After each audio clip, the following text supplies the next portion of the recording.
ভগবানকে কে মুখাগ্নি করলো জানেন মা? ভগবানকে অন্য কেউ মুখাগ্নি করেনি, ভগবানকে মুখাগ্নি করলো তৃতীয় পাণ্ডব অর্জুন। অর্জুন ভগবানকে মুখাগ্নি করলো কেন জানেন না? ভগবান আগে থেকেই জানতো যে আমি যেদিন জোড়াবেদের হাতে প্রাণ ত্যাগ করব সেদিন আমাকে মুখাগ্নি করার জন্য আমার যদু বংশে মা গান্ধারীর অভিশাপে কেউ বেঁচে থাকবে না। তাই তিনি আগে থেকেই অর্জুনকে বলে রেখেছিলেন যে অর্জুন, আমি যেদিন জোড়াবেদের হাতে প্রাণ রাখবো সেদিন আমাকে মুখাগ্নি করার জন্য মা গান্ধারীর অভিশাপে আমার যদু বংশে কেউ বেঁচে থাকবে না। তুমি সেদিন এসে আমার মুখাগ্নি করবে, সৎকার করবে। তাই অর্জুন এসে ভগবানের মুখাগ্নি করে সৎকার করলেন। এবার ওমা কি হয়েছে জানেন? ভগবানের দেহের সব জায়গাটা পুড়ে গেলেও একটা জায়গা কিন্তু পুড়লো না মা। কি বলুন তো? ভগবানের নাভি পদ্ম। নাভি পদ্মটি পুড়লো না, সেটি একটি চিতার কাঠের সঙ্গে লেগে গেল। তাই অর্জুন কি করলো জানেন মা? ওই নাভিপদ্ম যুক্ত কাষ্ঠটি ভাসিয়ে দিল প্রভাস নদীর জলে। আর প্রভাস নদীর সঙ্গে যোগ আছে আরব সাগরের। তাই সেই নাভিপদ্ম যুক্ত কাষ্ঠটি ভাসতে ভাসতে চলে এলো আরব সাগরে। আরব সাগরের সঙ্গে যোগ আছে বাবা ভারত মহাসাগরে। তাই সেই নাভিপদ্ম যুক্ত কাষ্ঠটি ভাসতে ভাসতে চলে এলো কোথায়? ভারত মহাসাগরে। আর ভারত মহাসাগরের সঙ্গে যোগ আছে মা বঙ্গোপসাগরে।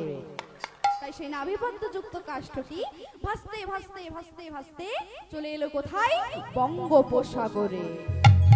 এতদিন ধরে ভাসছে বাবা, এতদিন ধরে ভাসতে ভাসতে না সেই কাষ্ঠটি পরিণত হয়েছে একটা শুষ্ক কাষ্ঠে।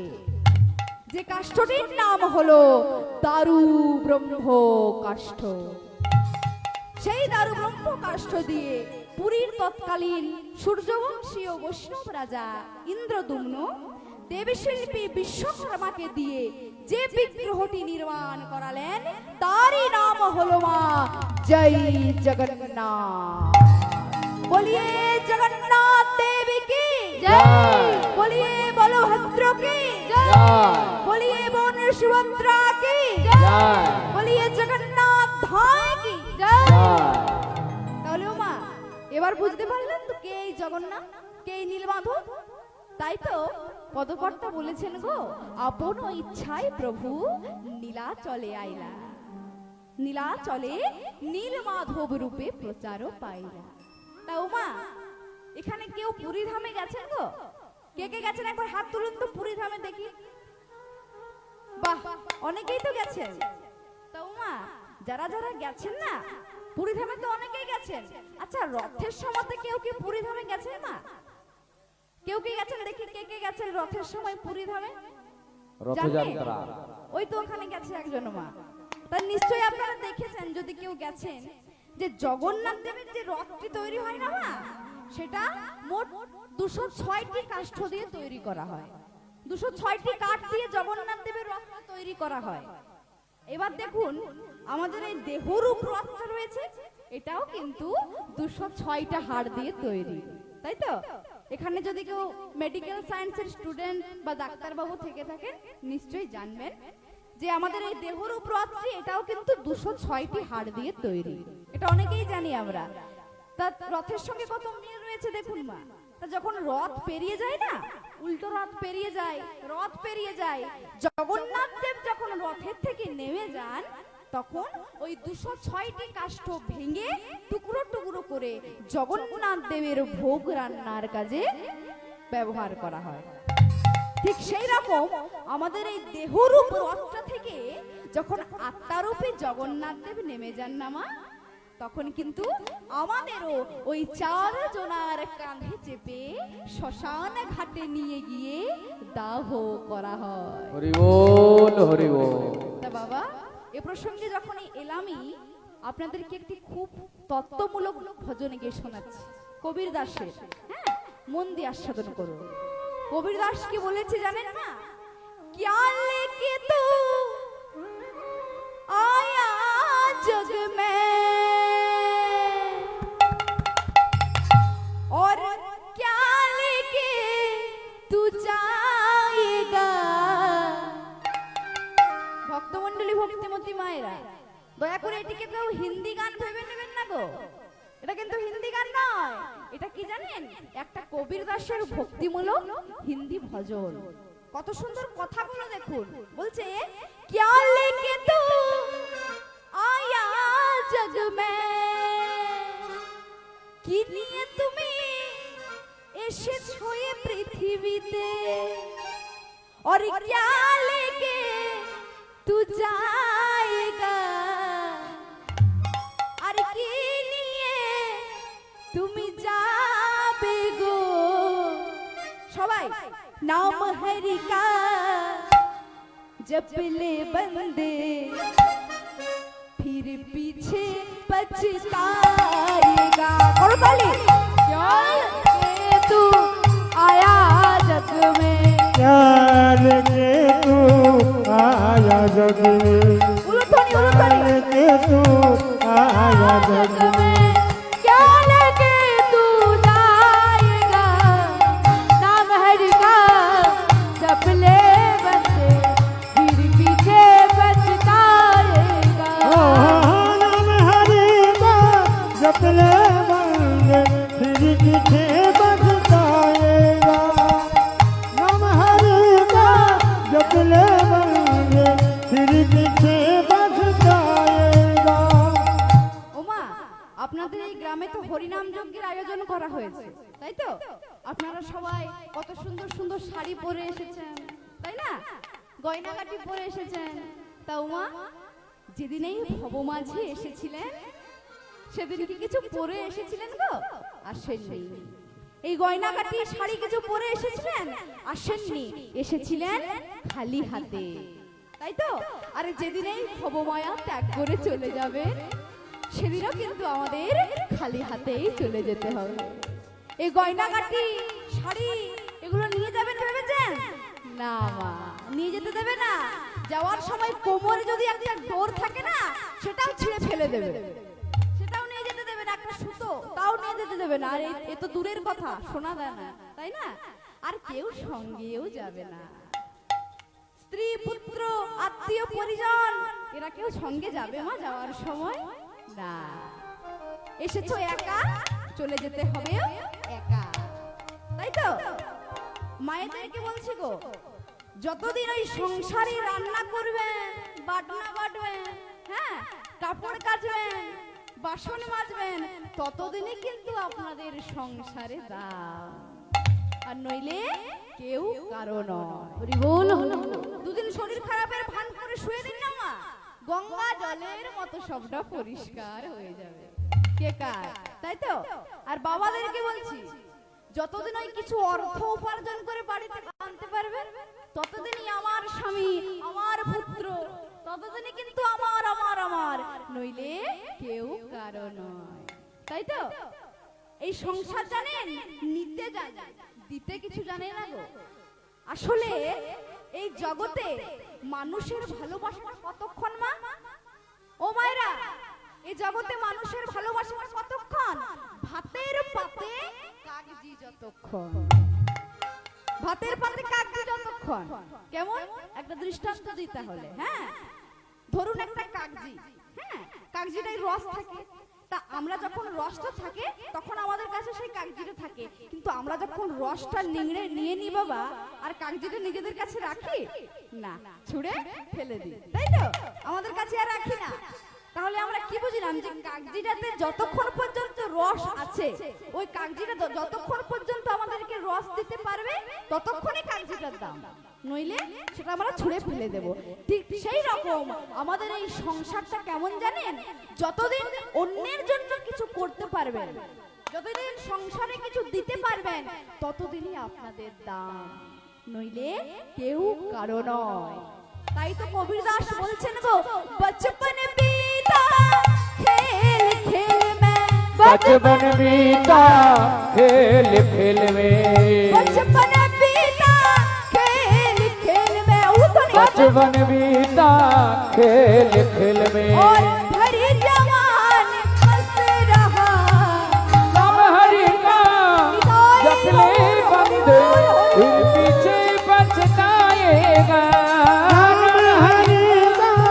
जप ले बंदे फिर पीछे पछताएगा।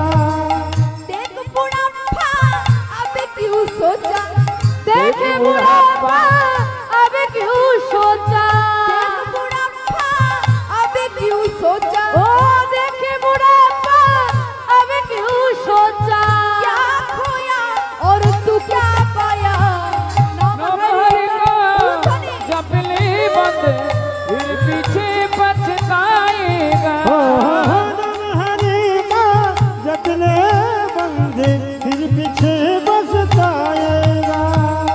ভক্তমণ্ডলী মায়েরা, এই জগতে আমরা জন্মগ্রহণ যখন করেছি মা, মৃত্যু আমাদের হবে, তাই তো? এটা আমরা সবাই জানি যে জন্মেছি যখন মৃত্যু আমাদের নিশ্চিত। কিন্তু এর মাঝেও যে যেমন কর্ম করবেন বাবা, সে সেই রকম ফল পাবেন। ভালো কর্ম করলে ভালো ফল পাবেন, আর খারাপ কর্ম করলে মা খারাপ ফল পাবেন। তাই তো কবির দাস বলছেন গো, কাহাতা কবীরা শুন ভাই সাধু, কাহাতা কবীরা শুন ভাই সাধু, কাহাতা কবীরা শুন ভাই সাধু, কাহাতা কবীরা শুন ভাই সাধু, कर्मी का फल तू पाएगा। नाम हरि का जप ले बंदे फिर पीछे पछताएगा। नाम हरि का जप ले बंदे फिर पीछे पछताएगा। তাহলে মা দেখলেন তো এই ভজনটার মধ্যে কত তত্ত্ব লুকিয়ে ছিল, আপনারা মন দিয়ে আস্বাদন করলেন। এবার আমরা লীলার মধ্যে প্রবেশ করব। হ্যাঁ, আচ্ছা, এখানে তো অনেকেই পুরী ধামে গেছেন বললেন রথের সময়, তাই তো? আর যদি কেউ পুরী ধামে নাও গেছেন, এখানে রথ হয় তো বাবা? হয় রথ? হ্যাঁ হয়। হ্যাঁ হয়। তা রথে কে কে থাকেন এটা তো সবাই বলতে পারবেন না। ও মায়েরা, রথের মধ্যে কে কে কে থাকে গো? হ্যাঁ হ্যাঁ, জগন্নাথ দেব, বোন সুভদ্রা আর বলরাম, তাই তো? এই তিনজন থাকে, এটা আমরা সবাই জানি। কিন্তু ওমা, কে কোথায় থাকে সেটা কিন্তু অনেকেই জানি না, তাই তো? তা যারা জানেন তারা দয়া করে একটু মিলিয়ে নিন, আর যারা জানেন না তারা দয়া করে একটু জেনে নিন। পদকর্তা কি বলেছে জানেন? মধ্যখানে সুভদ্রা ভগ্নী, দক্ষিণে বলরাম, মধ্যখানে সুভদ্রা ভগ্নী,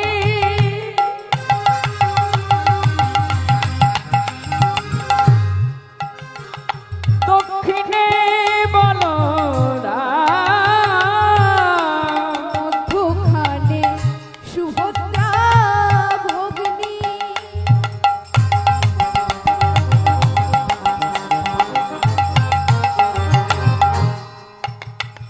দক্ষিণে বলরাম,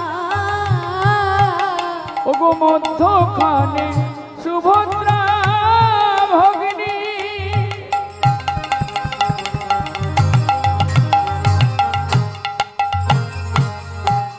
দক্ষিণে বলরাম, পাশে দাঁড়াই আছে কৃষ্ণ ভগবান, আমার বাম পাশে দাঁড়িয়ে আছে কৃষ্ণ ভগবান।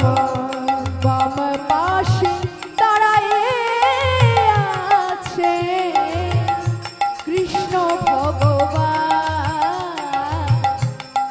বাম পাশে দাঁড়িয়ে আছে কৃষ্ণ ভগবান।